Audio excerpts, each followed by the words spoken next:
So you've got the 710 machine, HD machine here, Jamie, from XYZ. Then you step up to the 1510, a much bigger machine, isn't it? Quite a jump. What are the differences?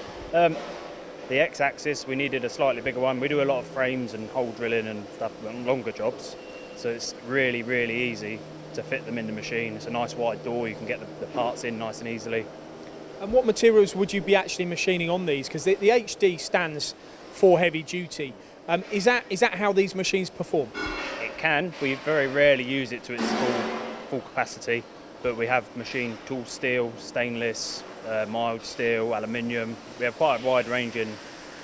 Because what's interesting to me about the work you're doing, and this illustrates it perfectly, what's in the machine, is that erratic would be the wrong word, but they're not very uniform sorts of parts, are they? There's lots of lumps and bumps and holes and fabricated components. Yeah, like you say, we do a lot of fabricated parts, so it's difficult for it. It's not going to be as accurate as, say, a fully machined part. So it's good. We have a probe so you can measure, so you can see where the heights are going to be before you start, so you don't have any nasty collisions, noises, things that shouldn't happen. I mean, it's just really easy to do. That's what I was thinking. I mean, a fabricated structure, the heights and widths can vary to a degree. If you start machining, you might only be removing a millimetre. By the time you get to the end of the cut, it could be 15 or 20, couldn't it? Just because of the variance. So how do you keep your eye on that? How do you make sure that you don't make a mistake? Generally, when we start a fabricated part, we'll measure all four corners, take an average, and then look at the heights and start at the highest point, just a bit above the highest point, so we won't be taking any massive cuts. I mean, to a certain extent, you can cut quite heavy on this. It's quite a strong, robust. It's quite a heavy machine, and when you're doing operations and parts like yourself, I would envisage as well a lot of the programming is done here at the control, because you're not doing lots of repeat components. It's all about monitoring, changing, adjusting. That's what you do here. Yeah, 95% of our work here is at the machine programming. Mostly holes, slots, small features that we can put in.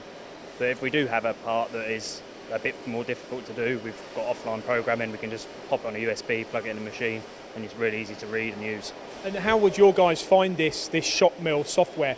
Is this one of the reasons really that beyond the hardware, why XYZ is here and so predominant in your machine shop, the fact they're so easy to get to grips with? Yeah, it's so easy to pick up. I mean, the machining experience, I'm only 7.5 years. Most of the guys are 2 years, and they're competent enough to run them on their own without us, me and Joe, looking at them and looking over their shoulder all the time. You can leave them to it, and they find their way around it relatively easily.